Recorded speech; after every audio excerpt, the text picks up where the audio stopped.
Baru habis ngisi khutbah juga katanya. Iya.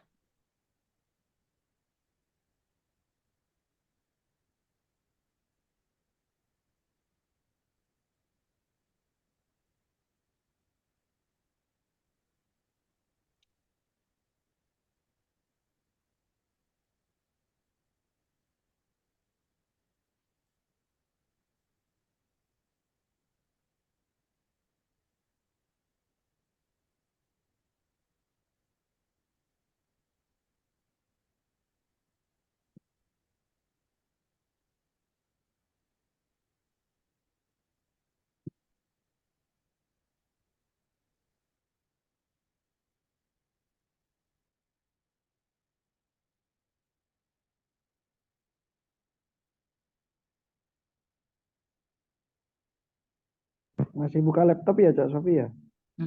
Iya tadi Cak, ini barusan tak WA barusan TW katanya. Dia lagi tobat deh hari ini Cak. Dia ngisi khutbah katanya. Luar biasa memang Cak Sofi. Tinggal di mana dia? Di mana dia tinggal? Di Bantul ya Bro. Di Jogja mana? Oh, Di Jogja. di IQ Bro. iki ya. Oh ya, Istimewa Al-Quran ya. Yang depan ngerekam, Iya Bro. ngerekam Tuan itu. rumahnya beliau itu, Bro. Ah, Yang beliau lain, ya. yang lain musafir ini, Bro. Ah, ini ya. Jauh-jauh ya. Ada Iya. Riau, ada Curug, Jakarta. Ah, ini udah ketemu dia ini. Nah, tuan rumahnya udah datang, Bro. Wudhunya aja belum hilang tuh Bro. Masih wudhunya itu masih mengkilat kali. Itu sorbannya masih melekat itu kayaknya. Iya ya. Sehat Prof ya. Oke, jadi ini kita hari ini baru lagi ya, masih ya ceramah-ceramah toh. Iya. Oke, Bro. Nah, mungkin berikut baruan.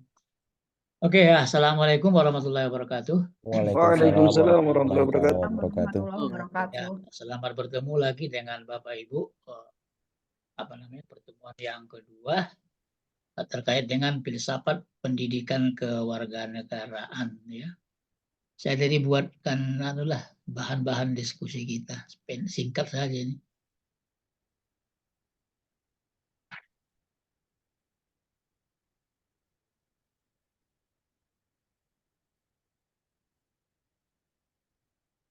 Ini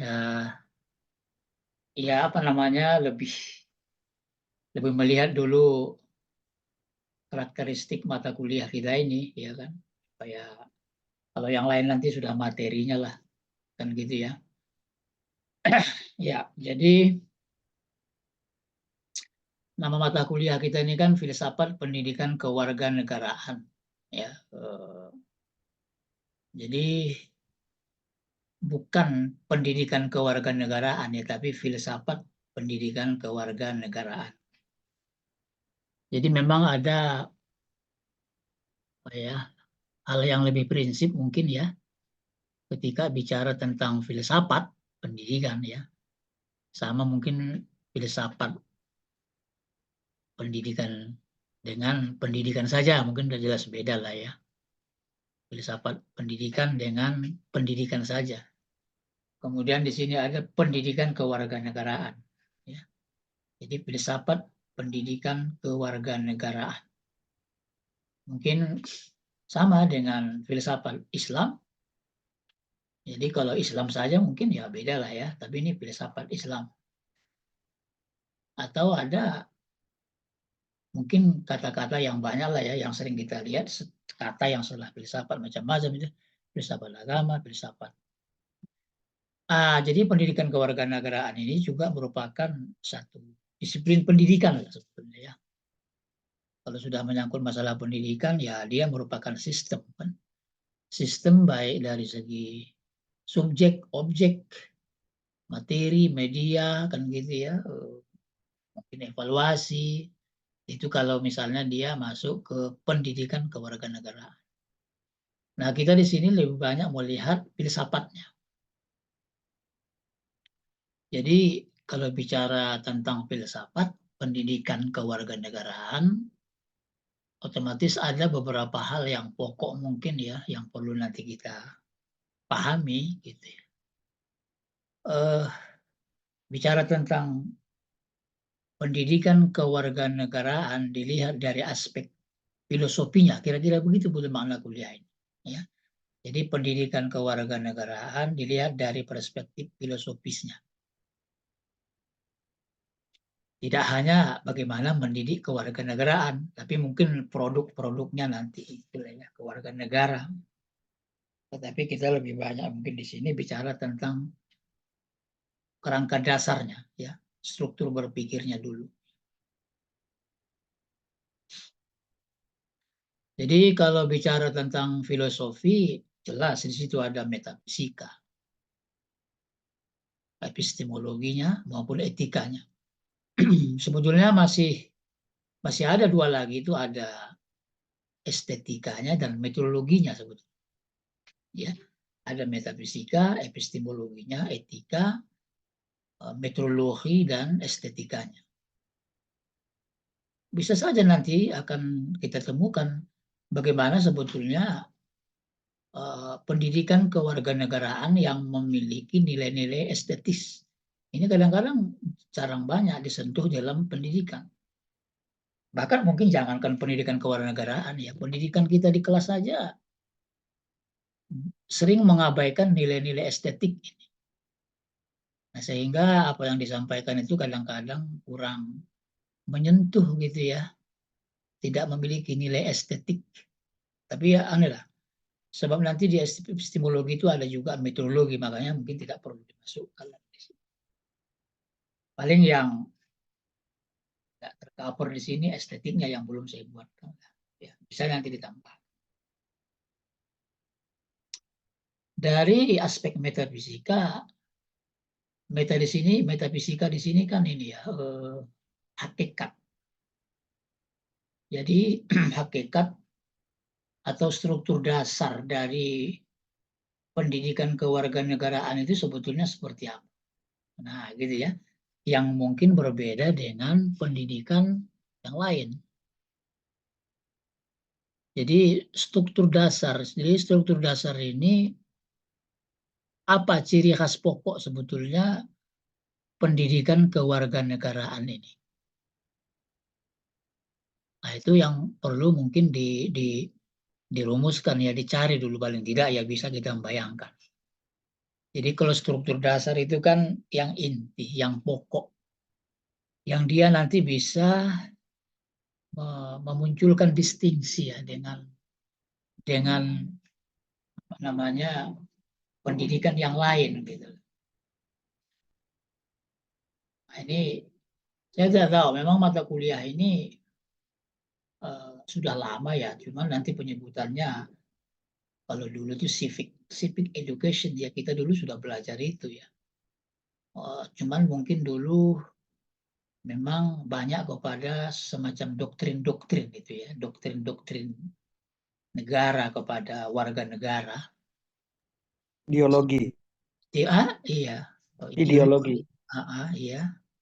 Sehingga tadi kurang, kenapa ya? Ya sebenarnya penting.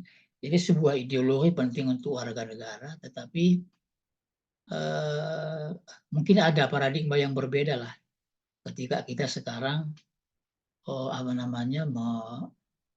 mendidik bagaimana penduduk ini, masyarakat ini menjadi warga negara yang baik. Kalau di era dulu mungkin ya saya kira cocok itulah doktrin karena baru. Tapi sekarang coba lihat permasalahan masyarakat terkait dengan hubungannya dengan negara luar biasa, Pak. Ada yang mungkin yang kurang pas itu. Di beberapa negara itu orang tidak berani mencaci presiden itu. Coba kita di sini los-los saja itu. Tidak ada Iya batasan kan? kayaknya. Iya. Iya kan? Padahal Betul, Prof. Padahal itu hasil pilihan rakyat gitu. Begitu dipilih udah mau diganti gitu. Coba itu bayangkan, itu mudahnya orang mau menjatuhkan presiden misalnya ya. Itu apa yang salah? Ini kan ada mungkin strategi penanaman nilai sebagai warga negara itu yang sudah tidak tepat lagi. Ideologi udah nggak perlu, Prof, kayaknya. Ya, ya kan. Bahkan kan di Coba. negara-negara bahkan di negara-negara yang tidak menghina presiden kan tidak ada ideologi. Lah itu makanya. Iya, Makanya itu berarti dia. ideologi nggak perlu sudah. Udah nggak perlu ya. Iya. Itu ya ya. Nah itu ya. Jadi makanya perlu nanti mungkin dirumuskan bagaimana sebetulnya langkah strategi mendidik warga negara yang baik. Banyak problem itu nanti. Nah, makanya yang dulu oke, yang dulu bagus saya kira. Cuman era belakangan yang sekarang sudah masyarakatnya juga semakin pinter ya, semakin banyak informasi. Tidak tepat lagi kalau doktrin-doktrin ansih itu ya. Perlu mungkin tadi, perlu etika dan estetika. Saya tidak tahu, kita hidup negara, tetapi kita membenci negara ini kan sama saja. Misalnya tidak suka ke rumah kita sendiri kan. Marah kita ke rumah kita sendiri kan gitu sih. Ya kita tidak tahu siapa yang salah. Ibarat orang tua, ya rumah anak itu ya rumah itu orang tuanya di situ. Tapi sekarang dia marah kepada orang tua dan marah kepada rumahnya gitu. Nah permasalahannya yang salah siapa? Orang tuanya mungkin yang salah mendidik atau apa gitu lah. Nah ini yang mungkin yang kita lihat. Jadi oleh sebab itulah yang penting dilihat dulu sebetulnya seperti apa ini struktur dasar pendidikan kewarganegaraan. Nah kita harus ini secara keilmuan, ya, secara keilmuan itu perlu mungkin dicari ya, pendidikan kewarganegaraan. Jadi contoh begini, contoh misalnya saya bilang begini, untuk melihat apa yang disebut dengan struktur dasar itu, yang inti, yang pokok, yang menjadi ciri khas. Saya sering bertanya kepada mahasiswa, misalnya perbedaan SD dengan MI itu apa? Pernah nggak dicari itu struktur dasar keilmuan MI? Pernah nggak dicari struktur dasar keilmuan SD? Coba kita sendiri kalau bicara tentang MI dan SD ini contoh saja. Sulit kita bedanya apa sih? Pak Anggi apa itu bedanya SD dengan MI? Bedanya di ini Prof. Kalau SD muatan keagamannya MI lebih banyak daripada SD Prof. Muatan agamanya. Nah, itu. Sekarang banyak SD yang muatan agamanya kental banyak. Tapi dia tetap disebut sekolah, tidak madrasah. Iya, betul. Nah coba itu kan makanya kita tidak bisa lagi hanya melihat secara formal begitu ya. Atau mungkin Pak Anggi ya MI di bawah Kemenak gitu kan. Itu Di mah Kemenlu. normatif. Ya, jadi itu oke perbedaan dalam kelembagaan. Tetapi perbedaan dalam keilmuan ini belum terumuskan secara baik. Iya. Nah, jadi saya bilang itu MI itu mestinya SD plus. MTS itu mestinya SMP plus. MA itu ya SMA plus. Gitu lah. Mestinya UIN itu perguruan tinggi umum plus. Mestinya kan. Cuman tadi plus-plusnya itu sepertinya belum dirumuskan secara baik. Nah ini tugas, saya bilang ini teman-teman kalau yang di PGMB ya cobalah dirumuskan kembali metafisika M itu seperti apa gitu. Supaya nanti tidak hanya menempel banyakkan mata pelajaran agama, tapi mungkin ada yang lebih prinsip di situ. Misalnya integrasi antara mapel, agama dengan agama, integrasi mapel dengan mata pelajaran umumnya, prosentasenya, ya bobot SKS-nya itu memang belum dirumuskan Pak, itu asal agama saja itu. Asal umum saja gitu. Tapi bagaimana integrasinya sehingga nanti dia plus, nah ini belum ada yang tertarik ke sana Pak. Nah itu. Nah sama saya bilang ini pendidikan kewarganegaraan. Ini memang tugas kita nanti paling tidak mencari struktur dasar ilmunya nih seperti apa. Nah, makanya disebut filsafat pendidikan kewarganegaraan. Nah, itu penting. Jadi struktur dasar. Metafisika kalau dalam filsafat, kalau dalam bahasa Arab disebut hakikat. Kan begitu ya. Tapi lebih mudah lagi dipahami struktur dasar, inti yang harus ada di pendidikan kewarganegaraan itu apa ciri khas itu.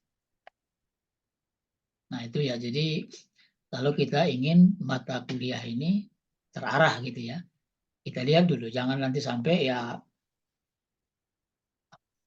banyak banget ini materi di mata kuliah ini, banyak banget yang ingin disampaikan kan. Tapi bisa kita ya kategorisasi saja begitu ya, banyak yang dibahas. Nah itu ya, jadi kalau bicara tentang filsafat, memang harus ada pertama merumuskan metafisika ilmu, struktur dasar keilmuan.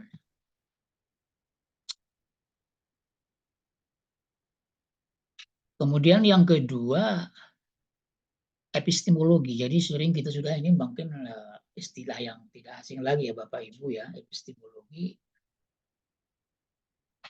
Nah, kalau pendidikan kewarganegaraan ini, sumber pengetahuan yang kita bangun dari situ, apa sumbernya?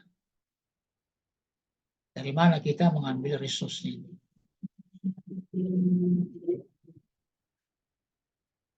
Harus ada sumber. Setiap ilmu itu pasti ada sumber. Jadi apapun jenis ilmu pasti ada sumbernya.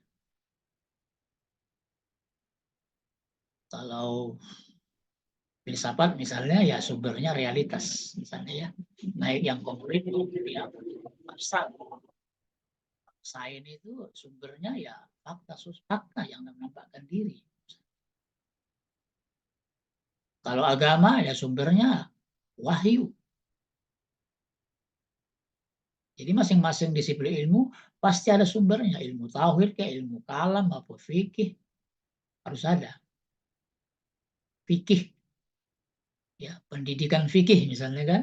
Nah, kita harus tahu dulu seperti apa secara epistemologi ini mata atau apa namanya ya tema mata kuliah kita misalnya ya. Supaya nanti terarah. Sumber pengetahuan di sini apa sebetulnya? Apakah fakta saja, fakta sosial yang ada mungkin? Ya, fakta sosial. Nah ini, jadi kalau bicara tentang filsafat pendidikan itu, mestinya ada bicara tentang epistemologi pendidikan itu. Kalau Islam ya mau pendidikan Islam itu sumbernya apa? Sumber pengetahuan dalam pendidikan Islam itu apa? Sumber kebenaran. Di dalam filsafat kewarganegaraan sumber kebenaran apa? Apa kita undang-undang dasar kita buat normanya? Sumber kebenaran bagi kita yang berwarna negara ini apa sih sebetulnya sumbernya? Apa undang-undang dasar atau ideologi? Ada undang-undang dasar, ada yang apa itu? Pancasila, bukan? Pancasila. 4 pilar. 4 pilar ya? Iya. 4 pilar Pak. Betul. Pancasila, undang-undang dasar, kemudian apa? Kebinekaan. Itu 4 pilar. Ya, 4 pilar. Itu memang menjadi sumber. Itulah sumber kebenaran di dalam pendidikan kewarganegaraan. Sumber ya, Bro? Ya, sumber. NKRI, Bhinneka Tunggal Ika. Ya, NKRI dan Bhinneka Tunggal Ika gitu Pak ya. Iya. Harga mati. Harga mati. Sama dengan kalau di agama dia kitab suci. Wahyu ya. Wahyu. Nah, jadi kalau tidak ada sumbernya, kacau kita. Sampai situlah kemudian disusun norma kebijakan. Semua ada bicara di situ, di norma itu, di kebijakan itu, di sumberan itu. Barat hukum, ya undang-undang itu, hukum itu. Itu yang tertinggi itu. Adapun nanti penafsiran-penafsiran di bawahnya itu sudah yang nomor 2.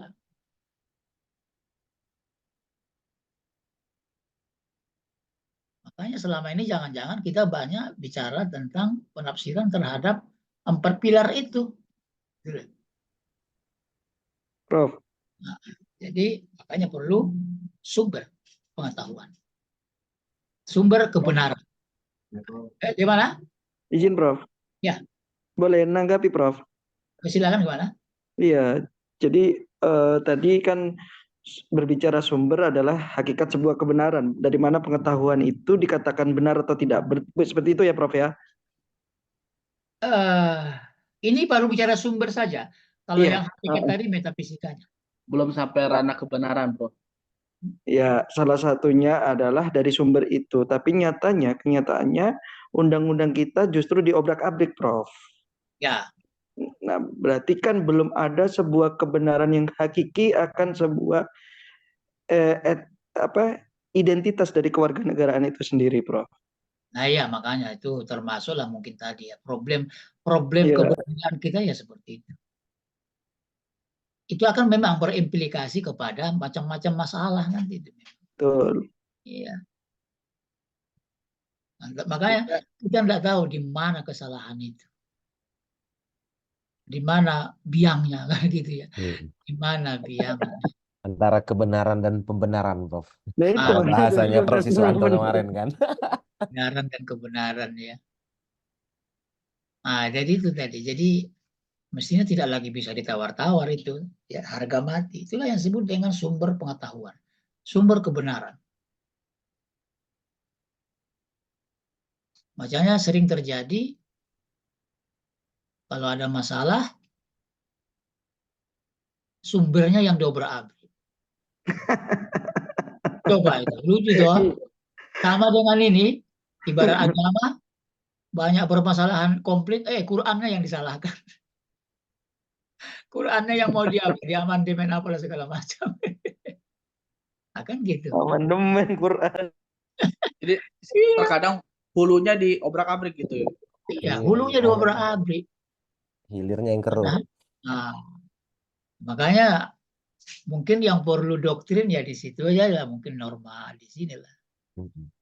Perlu doktrin saya kira sebuah negara tetap negara maju juga doktrin banyak. Jadi saya pernah dulu punya teman itu yang studi tour, bukan studi banding ke Amerika itu teman-teman di sini. Di sana dia bilang banyak sekali anak-anak berlevel SMA yang tidak tahu apa itu Indonesia, nggak kenal. Kok bisa gitu? Padahal udah orang dewasa, dia anak SMP, SMA. Masa nggak tahu Indonesia? Tetapi ternyata di negara-negara maju seperti itu sekalipun, ternyata tidak begitu penting mempelajari negara orang lain. Sebelum negaranya dia pahami, dia yakini dari A sampai Z. Baru belajar negara orang lain. Doktrin negara. Doktrin, Pak. Perlu, Pak. Coba baca itu ya, bukan baca maksud. Coba lihat loh Pak itu ya, negara-negara Perancis. Saya heran begini. Coba Bapak nanti kalau ketemu turis $1, tahu Bapak turis $1, dia tuh di jalan-jalan itu, ya, yang di jalan bukan yang mereka elit lah ya. Betul. Tapi Pak, coba tanya dia tentang sejarah negara dia, tahu itu Pak, paham dia tuh, paham. Padahal orangnya kayak gitu, kayak orang gelandangan. Tapi ketika terjadi kita tanya dia, kamu negaramu dari mana? Oh dari sini. Ceritakan dikit tentang negara asal sejarah. Cerita dia. Itu kan artinya begitu mereka lahir, doktrin negara dia itu luar biasa. Yang itu kita tidak tahu, yang kita lihat kan mereka sudah. Sehingga tadi tidak perlu mempelajari negara orang lain sebelum dia betul-betul kental 100% mencintai dan mengetahui negaranya. Nah, kita ini kan setengah-setengah kan. Aduh, ya banyak lah misalnya. Banyak contoh sih.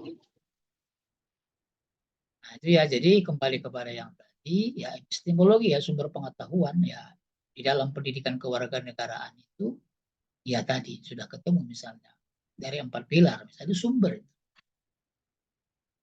Kemudian ada metodologi. Jadi kalau bicara epistemologi itu ada sumber, ada metodologi dan validitas. Ya. Metodologi, bagaimana ini metodologi memproduksi hukum-hukum dari sumber yang tadi. Nah, ini metodologi. Ya. Bagaimana ini memproduksi hukum-hukum, aturan-aturan dari 4 pilar itu seperti apa metodenya. Nah, ini juga.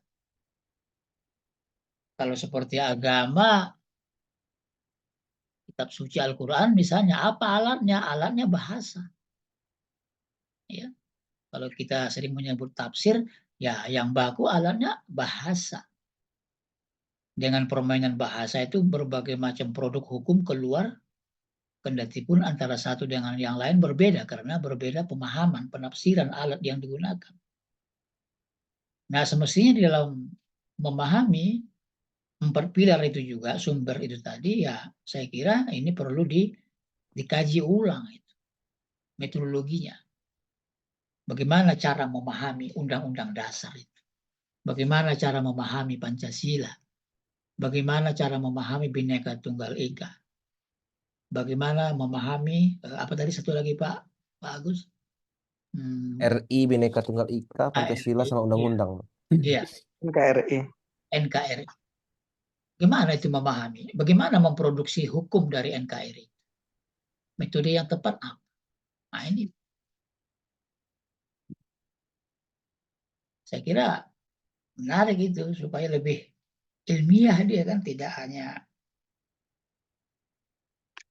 pelajari, dihafalkan, tapi apa nilai-nilai yang dapat di situ.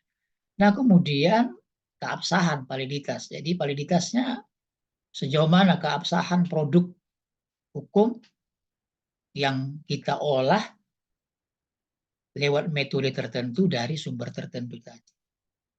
Validitasnya, kekuatannya. Nah, kan gitu, wibawa hukumnya, wibawa aturannya, itu betul-betul harus ditata secara baik.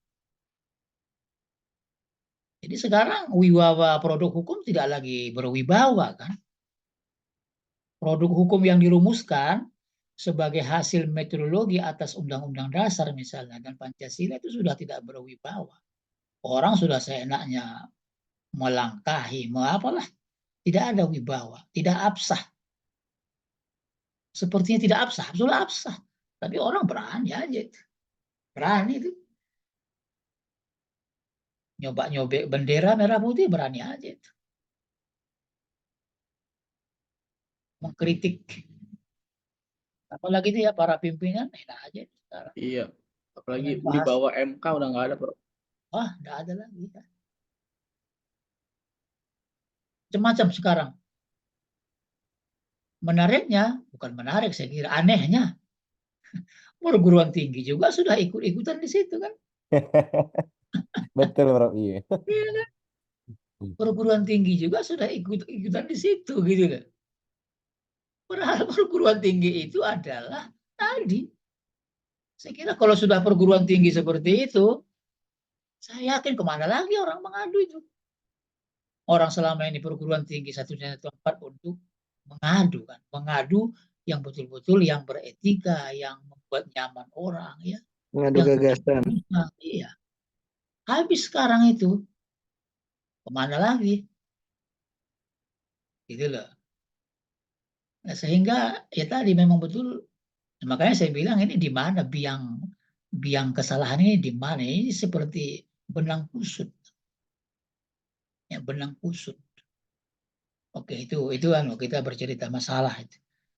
Jadi kembali kepada epistemologi, ya produk-produk hukum yang diperoleh lewat metodologi tertentu atas sumber tertentu tadi sudah tidak lagi, validitasnya sudah lemah, ya sudah tidak berwibawa.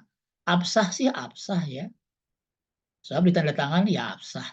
Tetapi tadi produknya itu tidak begitu dihormati lah ya. Oke lah, jalan. Atau kadang-kadang juga yang mau menandatangani juga bisa merubah tiba-tiba. Nah, sini kan aja sekarang. Ada produk hukum yang berwibawa tiba-tiba oleh orang-orang tertentu yang berkuasa merubah sendiri dia. bisa. Jadi tidak tahu di mana mestinya. Sesuai pesanan ya, Prof. Iya, sesuai pesan. Nah, itulah ini ya mungkin Bapak Ibu nanti menjadi dosen yang mahasiswanya nanti calon-calon guru MI. Nah, ke sana Bapak Ibu nanti anunya ya, orientasinya ya. Mungkin Bapak tidak mungkinlah mengajar MI ya, tapi Bapak akan mengajar dosen-dosen yang atau guru ya yang siswanya adalah MI bisa. Ini Cetak guru MI. gimana ini konstruksi pendidikan kewarganegaraan untuk MI ini lah. Nah, misalnya kan ke sana nanti anunya ya, jatuhnya ke sana, oke lah, masih ada jarak lagi.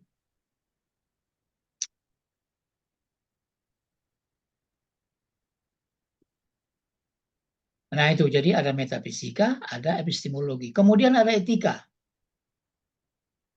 Jadi etika ini sudah bicara tentang baik, buruk, benar, dan salah. Jadi saya kira inti dari pembelajaran etika di sini ya, artinya pendidikan kewarganegaraan itu harus berisikan apa yang disebut dengan etika lah ya. Kemudian etika ini juga membicarakan apakah suatu keputusan atau perbuatan tepat atau tidak dilakukan, gitu loh. Sebetulnya banyak sekali kemarin keputusan yang sah-sah dilakukan, tetapi waktunya tidak tepat. Banyak sekali orang itu hak mereka. Kapanpun suatu keputusan diputuskan oleh yang berwenang, boleh. Tapi lihat dulu konteksnya, pas enggak saat itu, gitu loh. Itu saja sebetulnya. Sesuai kebutuhan, Prof. Nah itu tadi. Nah, kalau bisa kebutuhannya juga, kebutuhan sosial lah ya. Bukan Iya, kebutuhan individual. Kebutuhan capres. iya. Biar orientasinya nggak lain ya, Bro. Kebutuhannya kebutuhan komunitas mayoritas lah ya. Jangan kebutuhan sepihak individu dan sebagainya. Nah, ini bicara tentang etika. Memang kemarin ya kalau sudah bicara tentang etika pro kontra juga kan. Negara ini diurus oleh hukum atau etika kan begitu ya. Jadi mereka banyak sepakat udah hukum yang paling kuat bukan etika. Jadi etika ini kan pelanggaran etik, nah ibaratnya gitu kan. Apa hukumannya? Hukumannya ya caci-cacian saja kan. Kan itu aja. Hukuman pelanggaran etik itu bukan ke penjara, kan? Tapi ya dihina apa dikatakan dia begini itu aja. Moral. Moral aja kan. Nah, baik, buruk, benar, salah. Kira-kira Bapak Ibu bisa nggak membedakan baik benar ini? Apa yang perbedaan baik dan benar ini? Baik itu belum tentu benar belum tentu baik, baik sudah pasti benar kalau nggak salah itu, Bro. Kalau nggak Oh kebalik, gitu ya. Bro. Kalau nggak salah, kalau nggak kebalik itu, Bro. Kebalik ya. Baik belum tentu, iya. Uh-uh. Baik sudah barang tentu benar, benar belum Kalau tentu baik. Iya. betul betul betul. Uh-uh. Coba saya buat contoh ini ya. Cek 1 2 5 tambah 5, 10. 10. Benar. Itu benar atau baik? Benar. Benar ya. Tapi nggak disebut baik kan. Enggak. Iya. Jadi memang ada di situ yang utama dipahami ya. Jadi benar apabila sebuah keputusan dan perbuatan itu sesuai dengan norma. Norma.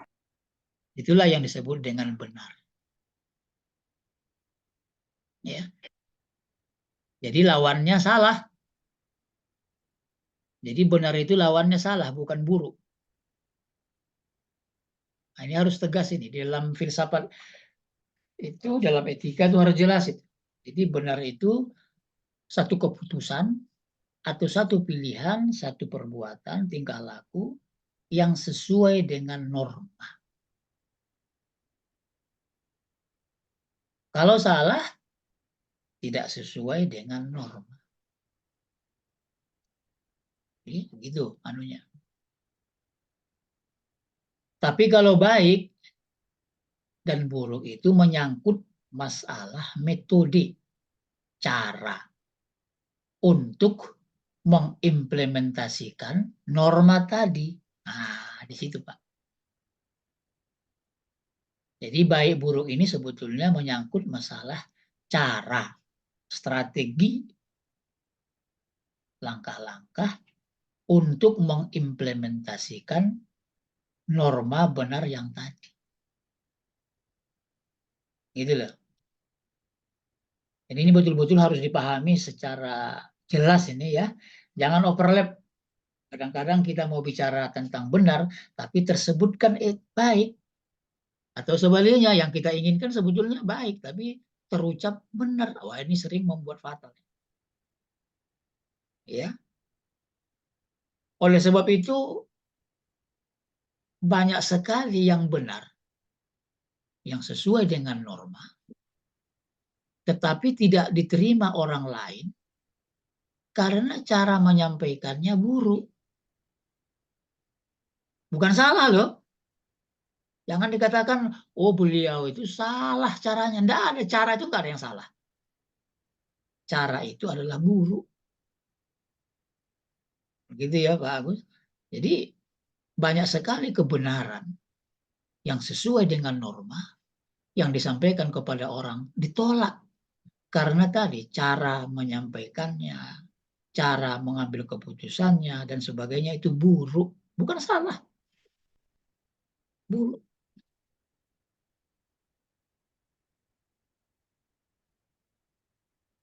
Demikian juga banyak sekali sesuatu itu yang salah berlawanan dengan norma. Udah bertentangan jelas. Udah bertentangan dengan norma. Tetapi dapat diterima orang lain, ya kan? Karena cara menyampaikannya baik. Serangan fajar. Nah, ya, serangan fajar itu salah, ya kan? Nyampeinnya baik. Caranya baik. Oh, siapa yang nggak senang loh? Jadinya pahlawan kepajaran. Siapa pahlawan kepajaran? Ya kan? Banyak sekali yang dilanggar, salah, diterima orang. Kenapa? Karena caranya baik. Caranya baik. Lembut sekali Prof itu. Sopan sekali, sopan. Iya sopan betul. Open banget. Bukan buruk, dikasih pakai amplop, diketuk pintunya dengan halus, kan bisa dah. Assalamualaikum. Diajak Caranya baik. foto. Ah, Agus banyak kemarin dapat ya Prof. Enggak, Oh ya, ketua KPPS nggak bisa, tapi udah sahabat juga. KPPS. Saya sering contoh saya buat di mahasiswa itu ya. Coba kalau saudara mau kuliah jam 7, naik sepeda motor, tiba-tiba ada tilang. Selamat pagi, Dik, tolong surat-surat, tolong SIM. Tiba-tiba tinggal. Polisinya apa yang dia bilang, saya tanya gitu ya. Oh gini Pak, pasti mereka menawarkan kita sidang di sini, berbayar denda, atau sidang nanti ke Sleman, Kabupaten Sleman. Ke Polda sana, bisa 2-3 hari kan. Pilih mana? Selesaikan di sini atau ke Polda besok sidang, ditahan motornya. Mana yang saudara Penawaran pilih? ini. Ah, Penawaran atau yang baik. benar baik loh. Nah, pasti masyarakat pilih mana saya bilang. Oh banyak mana. Oh pilih yang sidang di sini aja lah. Ah, pasti. Padahal ar-rosi wal murtasi finnar kan gitu ya. Sudah salah. Betul. Masya Allah. Masya Allah. Sudah berlawanan dengan norma. Iya. Tetapi masyarakat senang banget hanya 25.000. Coba dia nanti sidang habis bensin, habis waktu, makan lagi di sana, antri lagi, wah bisa habis 200.000 dia kan. Selesaikan di situ hanya 50.000 maksimal. Kalau mahasiswa kadang-kadang nawar, dia berani nawar, ya polisi mau. Ini contoh saja ya. Itulah tadi banyak sekali yang salah diterima, tetapi Jadi baik. jadi baik dia. Caranya baik. Jadi menjadi bisa diterima orang. Nah, jadi itu tadi, jadi baik buruk, benar salah, memang harus bisa betul-betul tegas. Baik buruk nggak bisa dicampur adukan. Berarti Oh, baik enggak. dan salah bisa dicampurkan. Nah, itu benar salah itu terkait norma, baik buruk terkait dengan metodologi. Sangat berbeda. Makanya sini saya pernah gini ada Pak ya, mau apa ya, praktek mengajar di TK, gurunya bilang begini, anak-anak tolong, karena anak-anak kecil kan, anak-anak MI baru awal, tolong anak-anak sepatunya ditata yang baik. Nah, padahal semestinya inginkan guru itu sepatunya ditaruh di rak sepatu gitu. Karena ada norma di situ tertulis di dinding kan, sepatu ditaruh di rak sepatu itu norma. Tapi gurunya mengatakan anak-anak tolong sepatunya ditata yang baik. Makanya anak-anak itu sepatunya ditata di mana saja, tapi rapi kanan kiri pasang-pasangan kan gitu kan. Sebab si gurunya sudah salah. Kan mestinya dia mengatakan tolong sepatu ditata yang benar. Benar itu artinya sepatu ditaruh di rak sepatu. Coba itu kan salah ucap kan. Pingin guru itu benar tapi terucap baik. Nah, siswanya cerdas-cerdas juga kan. Mereka tidak taruh di rak sepatu, tapi di pojok-pojok sana ditatanya gitu kan, dan sebagainya. Nah ini ya, jadi pentingnya memahami konsep etika baik, buruk, benar, dan salah. Nah ini bagaimana nanti ukuran-ukurannya dalam pendidikan kewarganegaraan juga ada ukuran-ukurannya. Jadi ukuran-ukuran itu bisa wahyu agama. Jadi disebut benar itu ada wahyu. Norma itu juga banyak kan, ada wahyu, ada aturan, ada undang-undang, begitu ya, itu semua norma. Bahkan saya sering mengatakan ukurannya juga ada tradisi, kebiasaan masyarakat, dan nalar yang sehat, rasional. Jadi 3 aspek untuk mengukur itu baik atau benar, bisa dilihat dari aspek agama, normanya, bisa dilihat dari aspek rasionalitas, ya, akal sehat lah. Kemudian bisa dilihat dari Huruf. tradisi, kebiasaan masyarakat. Jadi kebiasaan masyarakat ini penting juga untuk dijadikan standar. Jangan aneh sendiri nanti kan, ya kan? Aneh sendiri. Nah ini perlu mengetahui budaya dan kultur masyarakat. Nah, ini harus ada tergambar di dalam filsafat pelaksanaan pendidikan kewarganegaraan. Nah kemudian apakah suatu keputusan atau perbuatan tepat atau tidak dilakukan, ini diatur dalam etika. Bisa saja sebuah perbuatan itu benar sesuai dengan norma, tapi tidak pas dilakukan saat itu karena ada situasi yang menuntut agar jangan dilakukan. Kalau dilakukan itu bisa kontraproduktif misalnya. Harus ke sana. Jadi tidak semua yang benar itu langsung ujuk-ujuk dikerjakan. Nah, kan gitu ya. Dilakukan, diputuskan, nggak bisa juga.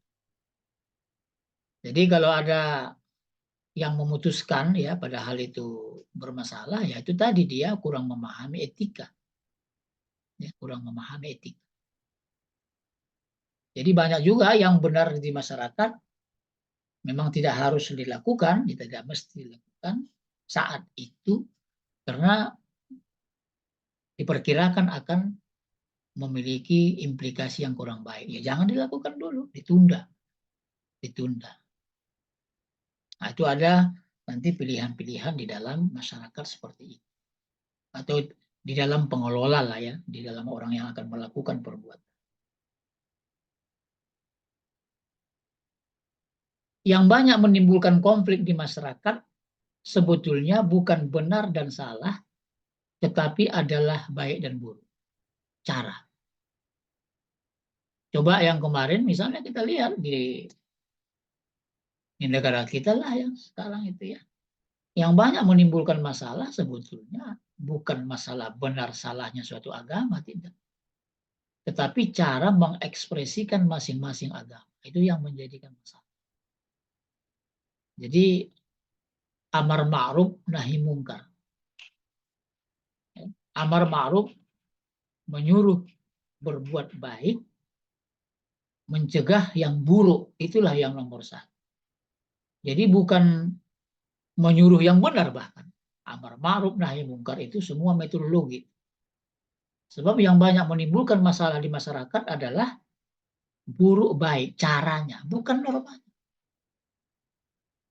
Bahkan mungkin di dalam Al-Quran sendiri yang banyak dibicarakan adalah kebaikan dan keburukan. Kalau benar salah itu mungkin ayat itu tidak begitu banyak loh ayatnya itu. Jadi ayat tentang benar dan salah ya, dari 6.666 ayat itu seandainya dikategorisasi, dikelompokkan, ayat yang bersifat benar salah itu tidak dikit itu dikit. Yang banyak dibicarakan adalah ayat mengenai kebajikan dan keburukan. Entah itu melewati contoh umat-umat yang terdahulu. Itu semua. Sebab yang membuat permasalahan konflik itu adalah cara. Nah, jadi makanya di sini yang utama memang baik buruk, metodologi. Saya kira di negara kita ini juga tidak banyak yang melanggar benar salah itu. Yang banyak dilanggar adalah baik buruknya ini. Cara. Nah, kan gitu kan? Cara.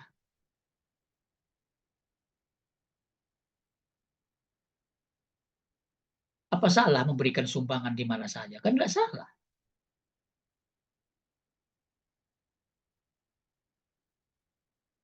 Misalnya Pak Agus memberikan sumbangan apa begitu ya berupa bahan pangan pokok di depan rektorat itu. Apa salah atau benar? Nggak ada yang salah, cuman caranya yang buruk aja itu. Caranya Nggak tepat. Nah gitu aja. Bukan salah, jadi nggak ada yang dilanggar norma di situ. Nggak ada yang dilanggar, cuman cari caranya kurang pas. Nah ini yang sering membuat konflik di masyarakat. di masyarakat, betul.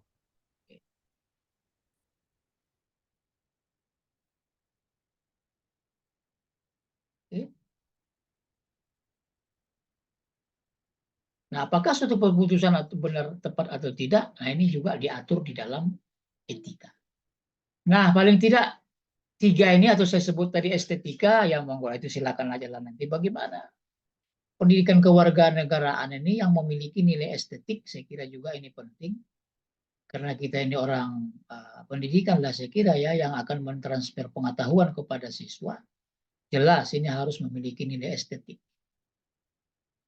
Bahkan sekarang hampir semua profesi itu Pak Rian ya harus memiliki nilai estetik. Iya. Coba sekarang sering saya sampaikan, pelawak saja, pelawak ini sekarang banyak yang gulung tikar. betul. Iya toh? Iya. Karena mereka tidak memiliki nilai estetik. Nilai estetik, betul. Pindah haluan kan? Pindah haluan. Iya, banding setir nggak jadi pelawak lagi dong. Karena tidak memiliki estetik. Estetiknya itu. Tapi seperti Andre yang semestinya nggak lucu, siapa itu lah? Yang nggak lucu-lucu malah laris. Malah jadi lucu. Karena memiliki nilai estetis. Nilai estetis, betul. Guru juga sama saya bilang, kalau Bapak Ibu tidak memiliki nilai estetis, sama nanti dengan pelawak itu gulung tikar. Ya. Gulung tikar artinya paling tidak kurang disenangi, Iya, kurang malah. disukai siswa. Jam mengajarnya pun dibatasi. Ya itu. Iya. Hampir semua profesi ini sekarang harus nilai estetik, mulai dari pedagang segala macam itu dah. Iya toh. Coba lah Bapak Ibu lihat dagang apa saja, weh macam-macam. Apa saja sekarang. Apa saja profesi mengandung atau harus dengan ada nilai estetisnya. Luar biasa itu. Nah ini perlulah saya kira nilai estetik supaya tidak gersang lah ya, gersang. Nah itu. Ya sampai di sini dulu. Ini sekedar anu aja ya Pak ya. Buka mengulang-ulang lah mungkin tentang filsafat pendidikan sebetulnya. Mungkin ada yang apa namanya? Ya sebelum nanti kita masuk ke tema-tema itu paling tidak tergambar lah ya. Sebetulnya deskripsi pendidikan kewarganegaraan kita ini memang pada prinsipnya pendidikan kewarganegaraan yang dilihat dari perspektif filosofi. Nah, filosofi. Iya, mungkin ada yang komentar, ya silakan, monggo kalau ada. Ibu yang dari Riyadh masih gabung, enggak ya? Keluar ya? Masih, Prof. Masih, Bro. Mana Ibu? Paling cerah wajahnya itu, Prof. Oh iya, gua aku di layar Makin bawah. bersinar, apalagi hari Jumat, Bro. Hari Jumat, Hari Prof. Jumat, iya, iya. Bersinar kali wajahnya tuh. Iya, suaminya Jumatan. Bisa Di sini aja. kebetulan sedang libur 3 hari, Prof. Kamis, Jumat, dan Sabtu. Jadi apa namanya? Apa yang disampaikan oleh Prof tadi seperti mengevaluasi diri saya sendiri juga ya, mendengarkan sambil dievaluasi secara mendalam. Jangan Ada nangis tapi Mbak Anis. ada pengalaman yang menurut saya penting untuk keluarga saya ya. Jadi yang tentang ditilang polisi tadi, Prof. Oh iya. Ini Izin Rossi. berbagi ya, Prof. Rossi Jadi- Albertasi Finnar tadi ya, Prof. Jadi ibu dan adik saya itu kebetulan naik kendaraan di Blitar sana. Dan adik saya kebetulan masih kelas 1 SMA, Prof. Jadi selama ini pandangannya tentang polisi itu orang yang menangkap penjahat. Nah, karena ibu itu salah belok, maka polisi mengikuti kemudian memberhentikan di pinggir jalan. Adik saya ini nangis karena dianggap kalau polisi memberhentikan itu dia akan dipenjara. Meskipun usianya sudah sekarang kelas 1 SMA, karena saya kurang tahu ya, karena kami sering berpindah-pindah dari satu lokasi ke lokasi lain, apa mungkin pergaulannya nggak sama seperti teman-teman yang lain sehingga pengetahuan tentang yang ada di masyarakat tuh lebih sempit gitu ya. Sekarang dia sekolah di Riyadh juga, jadi taunya ya seperti itu, tahu dari film misalkan bahwa polisi itu hanya menangkap penjahat. Nah, singkat cerita seperti yang Prof sampaikan tadi, ibu saya juga mendapatkan tawaran kalau mau jalan terus, ibu bayar saya 100.000 gitu.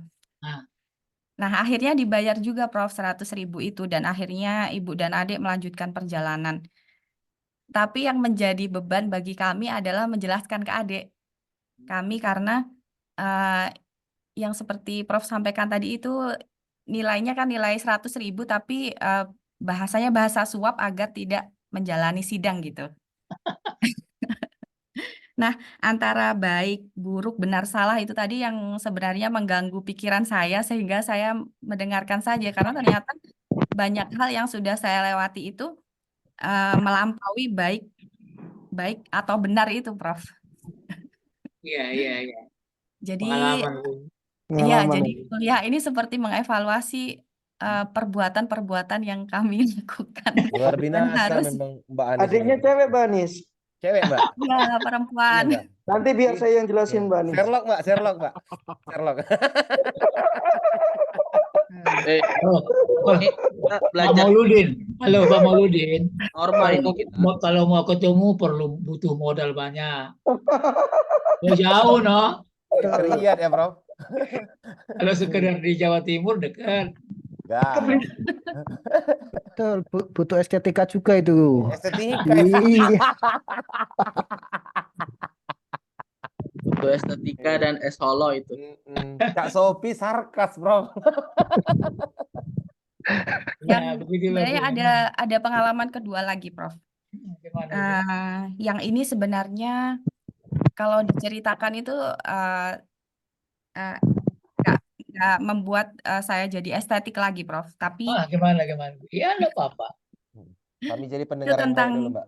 ini tentang baik dan benar ya, Prof. Tentang tadi ada yang menyebut Mas Anggi atau siapa tentang serangan fajar. Jadi saya punya saudara yang pada waktu itu mengikuti Kontestan. kontestan. Saya tidak ingin menyebutkan kontestan apa. Suksesi lah, Mbak ya.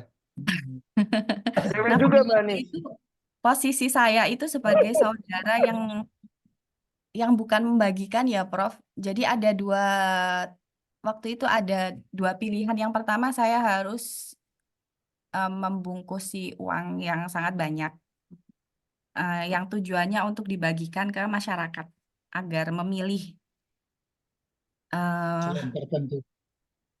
ya, Seseorang agar tertentu. memilih saudara saya yang jelas. Nah, tapi pada waktu itu pilihannya begini, Prof.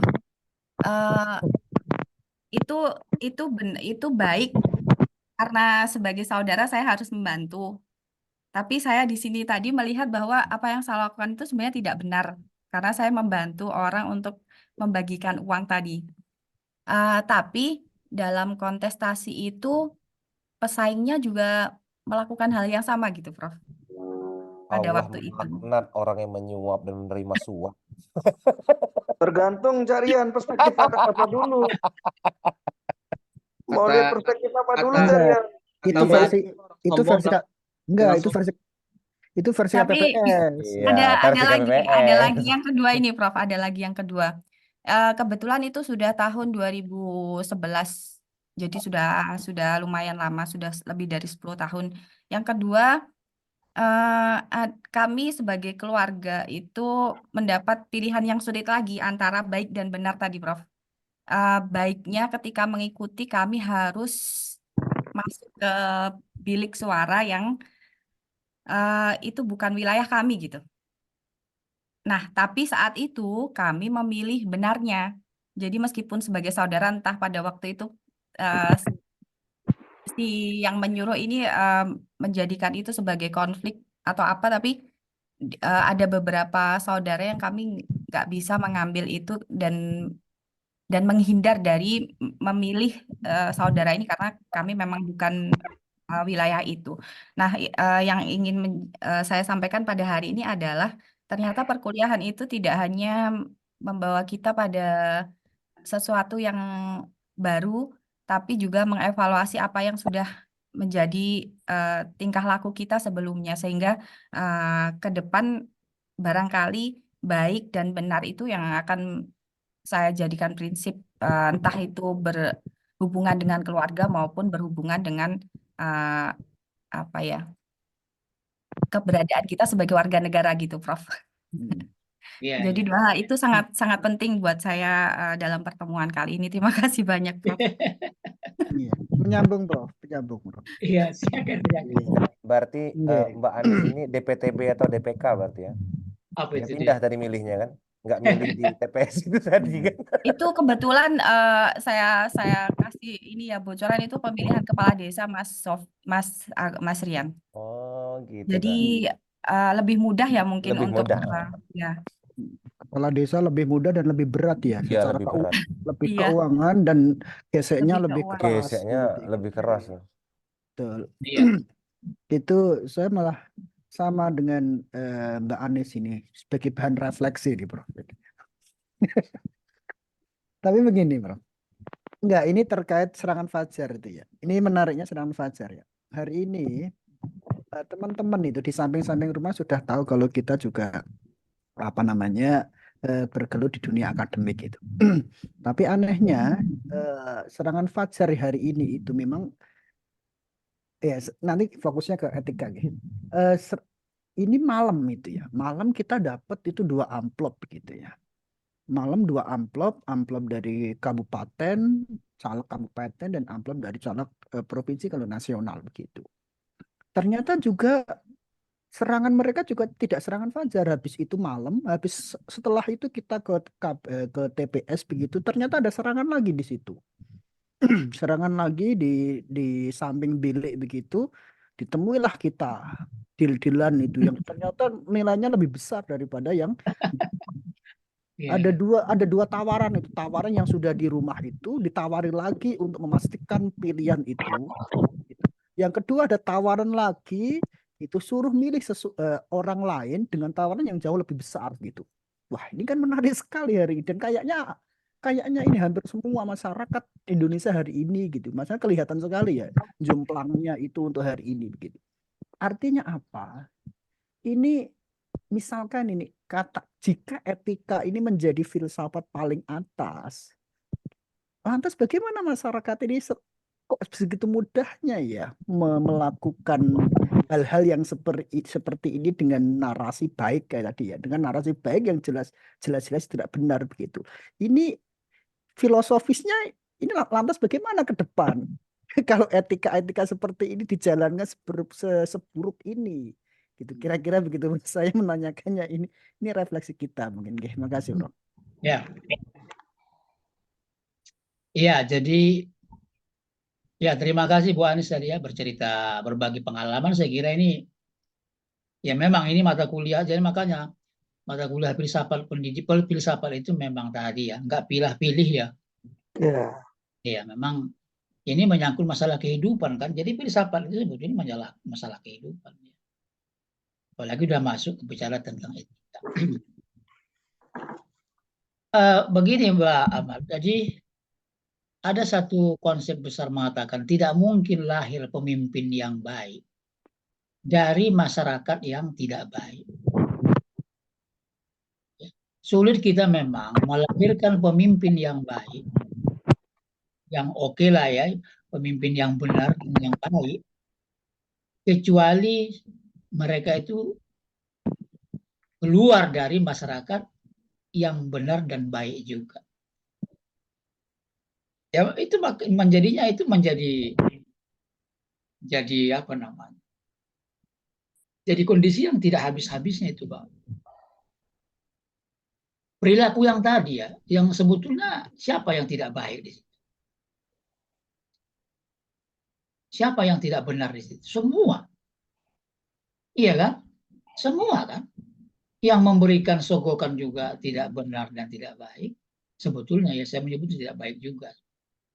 Kenapa disebut tidak baik? Karena itu sesungguhnya sama dengan memperkosa, memaksa hak privasi seseorang. Jadi ibaratnya ya Pak Ahmad, saya sebetulnya sudah mau milih Mauludin itu. Tapi tiba-tiba Pak Rian ngasih 10 juta kan. Akhirnya kan saya ini sama dengan hak privasi saya ini sudah digonjang-ganjingkan oleh 1 juta dari Pak Rian dari 100 juta. Jadi memperkosa hak pilihan hak apa namanya ya nurani begitu ya dari setiap warga. Sudah ada pemerkosaan. Ibaratnya ditarik begitu, dicabut akarnya dari diri seseorang untuk menjadi jujur, menjadi tidak jujur. Nah itu dari pemimpinnya. Nah dari masyarakatnya juga sama ini. Sama. Jadi buah semalakama itu Pak. Tidak ada pemimpin yang baik keluar dari masyarakat yang buruk. Makanya sebetulnya ke depan yang perlu diperbaiki adalah pendidikan masyarakat sebetulnya.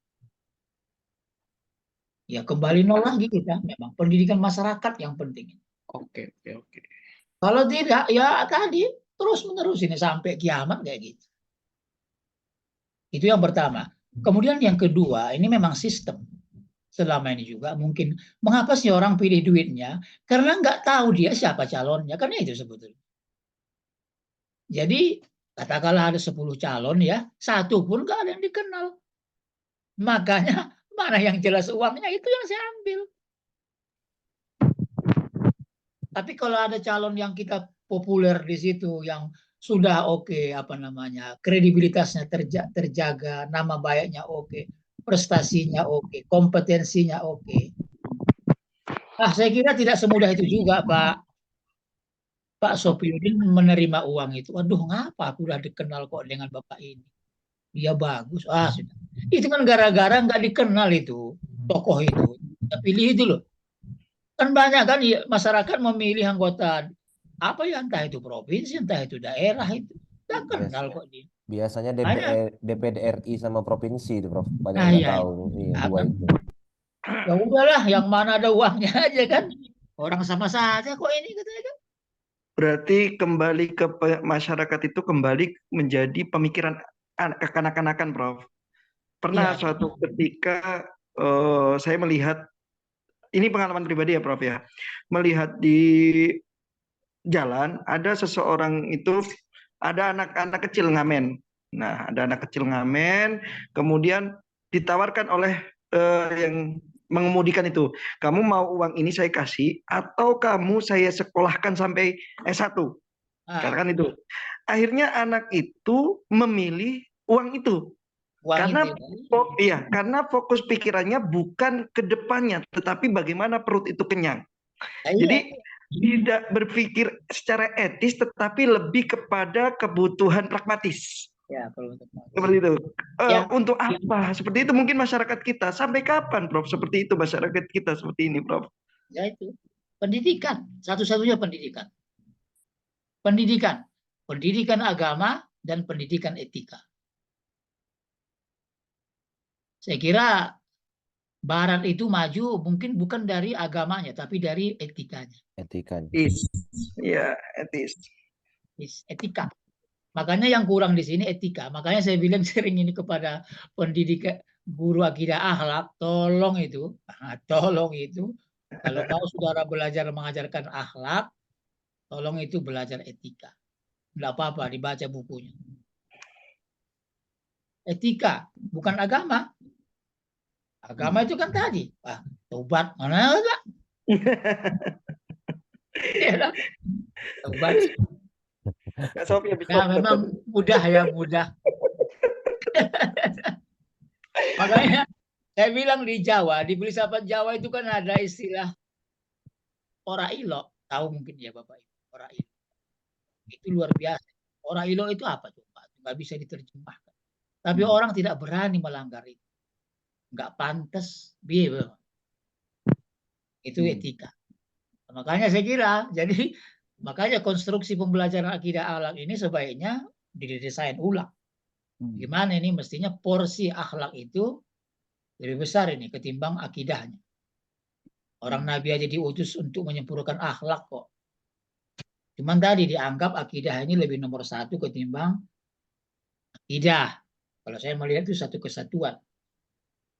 Apalagi di kurikulum Pak, akidah akhlak itu misalnya nama satu mapel buku, tapi 2 disiplin ilmu. Gitu ya. Nama satu mapel, tapi 2 disiplin ilmu. Ini harus guru mendesain betul itu. Cuma sering dihotomik itu. Sekarang saya ngajar akhlak, besok ngajar akidah, gitu kan, dibagi-baginya gitu. Padahal tidak bisa, itu harus terintegrasi. Nah itu Pak, jadi kembali kepada tadi, dari mana? Ya, pendidikan masyarakat. Kalau tidak, nggak bisa diatasi. Kemudian mungkin di suatu saat siapa tahu ada sistem pemilihan eksekutif dan legislatif, ada sistem yang lebih bagus, saya kira masalah beda. Kita bicara tentang masalah etika ini. Bukan sistem, ya sistem. Terkait sistem, Prof. Nih, terkait sistem itu boleh, Prof. Pas ada kita kan diundang Bawaslu DIY gitu ya. Iya, gimana? Bawaslu DIY itu bilang begitu. Tentang katanya memang ya normatif sekali lah, tidak boleh money politik dan lain sebagainya. Normatif. Nah, itu buktinya juga samping kita, samping Bawaslu semuanya kan tahu itu ya. Iya. Saya mengatakan begini, gini aja lah. Jika memang ini dari hulu, coba Bawaslu atau semua sistem yang ada, saya bilang kayak gitu, tentang money politik, poster yang besar begitu. Saya bilang itu poster yang besar, ambil uangnya, jangan pilih orangnya gitu. Paling tahun ke depan udah mumet itu, sistemnya sudah akan sedikit gitu ya. Coba itu digelorakan begitu aja gitu. Untuk hari ini memang misalkan seperti ini gitu kan. Ambil uangnya, jangan pilih orangnya. Kayaknya tahun depan sudah akan lebih ya mungkin ya. Kayaknya sistem ini akan berubah total begitu. Kalau hari ini kalau hanya manipulasi nggak selesai gitu. Itu minimal dari hulunya loh, dari sistemnya begitu. Masalah masyarakat ya, karena begini, Prof. Masyarakat itu ya, saya tanya gitu, kenapa mengambil uang gitu ya? Karena memang satu ya, dia nggak paham siapa calegnya begitu ya. Yang kedua memang selama 5 tahun itu nggak ada efek apapun begitu di masyarakat itu begitu ya. Jadinya apa ya udah satu-satunya dia memilih adalah dia lumayan lah 5 tahun pas di hari itu dapat uang begitu. Dapat uang. Iya, selama 5 tahun berturut-turut proyek apapun dia nggak tahu, ternyata dia dapat secara individu dapat uang begitu. Artinya dia memilih itu begitu ya. Jadi kompleks sekali sebenarnya pendidikan etika di masyarakat itu. Ya, tidak mudah kan, tidak mudah. Iya, betul. Ya, mereka pragmatis lah tadi. Yang penting terisi perutnya kan. Ya, oke lah. Iya. Perutnya. Iya, betul. Jadi ya mana yang duluan lah. Jadi lebih bagus sekarang 50.000 ketimbang tahun depan 1 juta kan. Belum jelas 1 juta ini kan. Oh, Mendingan Betul. sekarang 100.000 kan. ambil pasti kan. Pasti. Ya itu. Oke lah, itu memang problem pendidikan di masyarakat lah. Oke. Mungkin izin sedikit, Prof. Prof. Ya. Terkait dengan pendidikan akhlak untuk peserta didik dan masyarakat tadi, yang saya pikirkan adalah mungkin kurikulum yang sedang kita laksanakan, utamanya di sekolah dasar ini, terlampau banyak mengambil materi, sedangkan melihat langsung bagaimana akhlak itu diterapkan di masyarakat yang saya kira kurang, Prof. Jadi sebenarnya menurut saya ketika anak-anak ini dididik dengan contoh yang dilihat sehari-hari dari kata baik dan benar tadi, khususnya tentang akhlak, mungkin itu akan menjadi inspirasinya sepanjang waktu. Jadi tidak hanya berlangsung pada saat dia menjadi pelajar, tapi pada saat dia ketika dewasa dan tadi mendapatkan pilihan untuk memilih pemimpin karena uangnya atau memilih pemimpin dari visi misinya gitu, Prof. Jadi saya rasa ketika nanti ada perubahan kurikulum, praktek secara langsung dan terkait dengan etika itu harus menjadi praktik gitu, Prof. Tidak Ya, hanya ya. sebagai materi saja. Norma, ya, memang iya Bu. Jadi kalau anak-anak ini kan aspek keteladanan ya, keteladanan. Saya sering bilang di kelas begitu Bu ya, guru itu aspek keteladanan. Kalau training guru-guru Pak begini saya sampaikan Bu, bagaimanalah Ibu bisa menyuruh siswa Ibu membaca buku, sementara Bapak Ibu itu nggak pernah dilihat siswa itu membaca buku. Nah, disitulah. Coba kalau istirahat di sekolah, apa yang mereka lihat pekerjaan seorang guru? Mungkin baca koran, mungkin baca HP. Padahal itu kesempatan dia untuk melihat. Jadi nggak ada keteladanan memang. Makanya sering saya bilang, Bu, ya Mbak, cobalah kita sekali-sekali berakting membaca waktu istirahat. Ketika lewat siswa itu dilihat, oh ya, oh Bapak itu baca. Ini akan menjadi public opinion nanti. Tapi nggak pernah. Jadi itu yang saya bilang, sederhana kok. Siswa itu keteladanan. Nah, hal-hal yang kecil seperti inilah yang mestinya dilakukan guru. Yang tadi Ibu bilang prakteknya apa?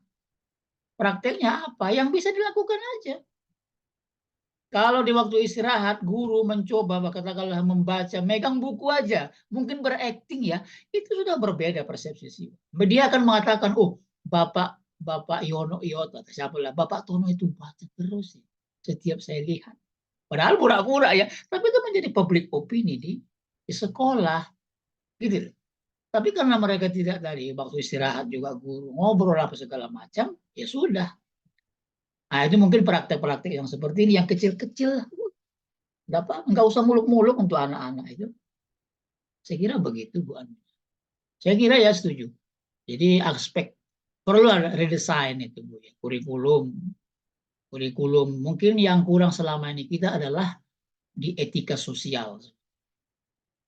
Jadi banyak etika sosial. Jadi kalau saya lihat kurikulum PAI itu yang kental adalah etika agama dan etika individual. Tetapi porsi etika sosial itu tidak banyak. Tidak banyak. Terutama penjabarannya, variabel-variabelnya di dalam kurikulum. Berbeda misalnya dengan kurikulum yang di negara maju lah ya Bu ya. Mungkin Ibu sudah paham banget lah itu ya. Waduh, beda banget. Makanya di sana dimulai sejak bayi mungkin ya, yang disebut dengan pendidikan etika itu ya luar biasa. Orang nggak berani mencuri di situ, bukan gara-gara takut berdosa, tidak. Tetapi orang tidak berani mencuri sandal di sana karena itu tadi melanggar hak asasi orang yang bersangkutan. Gitu loh. Bukan berdosa. Jadi di sana saya bilang pembelajaran akidah akhlak itu jangan terlalu banyak sebut dosa pahala. Tapi bicara tentang hak privasi seseorang. Gitu loh. Hak privasi seseorang. Kalau kamu tidak mau terganggu, ya jangan lakukan itu kepada orang lain. Gitu saja kan contoh-contohnya. Kan? Dan masih banyak lah. Saya kira ini masalah latihan-latihan keseharian. Nah itu buat saya setuju kalau hal-hal yang lebih praktek. Kalau pendidikan karakter itu nggak mungkin di kelas. Kan? Pendidikan karakter itu nggak mungkin di kelas. Betul. Pendidikan karakter itu pasti di luar kelas. Di luar kelas. Ya. Makanya ada ekstrakurikuler dan kokurikuler. Problemnya adalah yang banyak diukur di sekolah adalah kurikulum. Bukan kokurikuler, bukan ekstrakurikuler. Nah ini problem. Sebetulnya bagus ini konsep kurikulum merdeka, tetapi tidak tahu kayak apa nanti endingnya. Makanya selama ini yang dijadikan ukuran bagus tidaknya siswa ini kurikulum, bukan ekstrakurikuler dan kokurikuler. Padahal yang membuat pendidikan itu masuk ke ranah karakter adalah kokurikuler dan ekstrakurikuler. Nah, kokurikuler dan ekstrakurikuler kita belum didesain secara baik. Jadi kalau di kelas itu cukuplah yang bersifat kognitif saja lah diisi di kelas. Karena waktunya hanya 100 menit kayak, atau berapa menit, 50 menit. Tapi yang disebut dengan ekstrakurikuler dan kokurikuler ini harus betul-betul mapan di situ kalau memang kita ingin menimbulkan karakter. Kalau di kelas formal nggak mungkin itu, cukup yang terisi kognisinya. Lantas keterampilan dan afeksinya itu ada di kokurikuler dan ekstrakurikuler. Bermenit-menit di luar. Ya, silakan didesain sebaik mungkin. Saya kira pendidikan maju di era negara maju, saya kira itu yang kental. Iya, Prof. Emang faktanya seperti itu, Prof. Jadi sebenarnya kalau dilihat lagi memang kita lebih banyak memberikan pengetahuan ya. Iya, pengetahuan. Apalagi ditambah siswa hanya bisa dapat menjawab, misalnya buanglah sampah pada titik-titik apa gitu ya. Dalam ranah prakteknya tidak menjamin siswa itu akan membuang sampah pada Iya. Buanglah kayak ngisi TTS ya. Iya, jadi kita kayak guru itu lebih kepada bagaimana siswa itu bisa menjawab pertanyaan yang telah diberikan oleh guru. Ranah kognitif kan seperti itu. Ya, betul. Ya. Saya pernah begini, Pak. Ini pengalaman pribadi ya, Pak ya. Pengalaman pribadi. Saya bercerita pengalaman pribadi. Jadi guru agama menanyakan berapa rukun wudhu, Pak? Rukun wudhu. Rukun wudhu itu kan berapa? 6 ya? Ada niat, ada cuci muka, 2, tangan, dan kaki. Rambut, kaki. Kemudian tartib. 6 kan? Iya. Anak saya waktu itu menjawab 5. Anak saya menjawab 5. Disalahkan guru. Anak saya yang marah-marah ke saya. Pak, masa begini. Saya jawab 5, kata guru 6. Yang benar 6. Teman-teman saya menjawab 6. Saya saja yang salah 5. Ternyata anak saya ini menjawab ujian itu sudah praktek. Niat 1. Ya kan? Muka 2. Tangan 3. Kepala 4. Kaki 5. Dia tidak jawab tartib. Karena tartib itu tidak jadi rukun sebetulnya. Cuman tadi. Nah, tapi oleh gurunya masih kognitif. Sementara dia sudah praktek.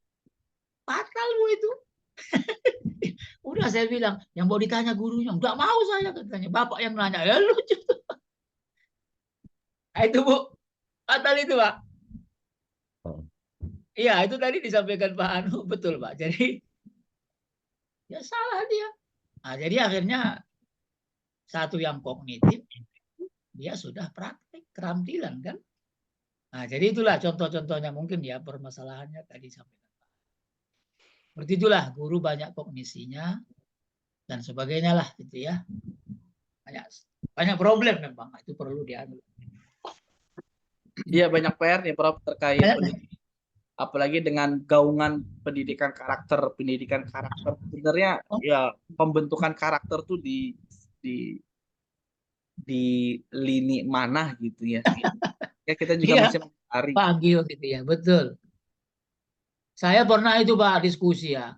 Karakter itu kan ciri khas. Karakter Jogja itu apa sih? Batik dan gudeg. Karakter Pekalongan itu apa? Batik. Batik. Ciri khas. Karakter Cirebon itu apa sih? Udang.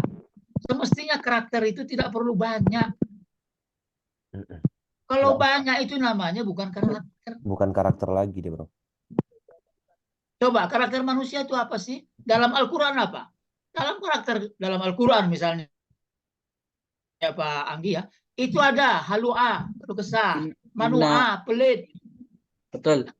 Ya kan Pak? Mestinya dari situ dirumuskan. Ini tidak. Coba itu di Ya, kurikulum itu 18 pilar. 18. Malaikat aja nggak bisa seperti itu. Malaikat. Iya betul. Coba 18 karakter mau diraih guru gimana itu nggak stres guru. Nah itu Bang, itu banyak problemnya. Jadi perlulah didesain lah kita nanti ya. Kurikulum lah itu mungkin tugas kita lah dengan pelan-pelan ya sedikit-sedikit. Iya, hakikatnya kan itu dia tadi ya, kurikulum itu ruhnya loh Prof ya. Ruhnya betul. Ruh dari dimana memang ya sekolah itu akan memiliki akan sejalan dengan visi dan misi yang akan dicapai. Sehingga kalau ruhnya tidak ada, bagaimana nasib pendidikan kita? Oke. Ini ada sedikit lagi slide saya ini, hanya saja Pak ya. Jadi tambahanin aja ya, perspektif pendidikan kewarganegaraan itu ya, mau tidak mau jelas ini bicara tentang nation state, multi etnis, kemudian posisi pendidikan agama ya. Seperti apa? Kemudian siapa yang bertanggung jawab atas organisasi keagamaan masyarakat ini juga merupakan apa namanya isu-isu yang mungkin ya disentuhlah nanti di dalam apa namanya makalah saudara, tapi terserah mau diisukan itu tidak harus. Tapi paling tidak ada muatan-muatan itu ya, nation state, negara kebangsaan, multi etnis, kita juga kaya dengan etnis ya. Kemudian posisi pendidikan agama ya, seperti apa sebaiknya ya. Kemudian siapa yang bertanggung jawab atas organisasi keagamaan masyarakat. Ini juga dibahas di dalam, mungkin di dalam pendidikan multikultural banyak dibahas ini, ya isu-isu ini. Isu-isu multikultural betul. Iya, isu-isu multikultural. Iya, saya kira Bapak Ibu ini sudah jam 3. Jam 3 Bro. 3 ya, ini saya kira sekedar pemanasan lah ini ya Pak. Ngeri kali pemanasannya Bro. Ya ngobrol-ngobrolan aja. Iya, asik. Iya. Prof, ini boleh diskusi lagi Prof terkait poin keempat, siapa yang bertanggung jawab atas organisasi keagamaan masyarakat. Kalau saya lebih kepada memang sebenarnya tujuan dari organisasi kemasyarakatan ini kita hilangkan dulu keagamaan ini Prof ya. Sebenarnya dengan banyaknya organisasi kemasyarakatan yang beredar sekarang ini bahkan tidak luput dari serang menyerang gitu ya. Sebenarnya fungsi dari organisasi kemasyarakatan itu yang ada ini sebenarnya kalau aturan pemerintah itu seperti apa ya, Prof? Ya, jadi di sini mungkin terbagi bisa 3. Bisa yang berwenang mengelola itu adalah pemerintah. Atau umat beragama sesuai dengan agamanya, atau 50-50. Nah, gitu lah. Jadi siapa yang berwenang? Mengurus organisasi keagamaan. Contoh sederhana Pak Anggi ya. Sekarang misalnya, mengapa pemerintah tidak begitu berwibawa dalam memutuskan hari raya Idul Fitri atau menentukan hari raya bulan puasa Ramadan?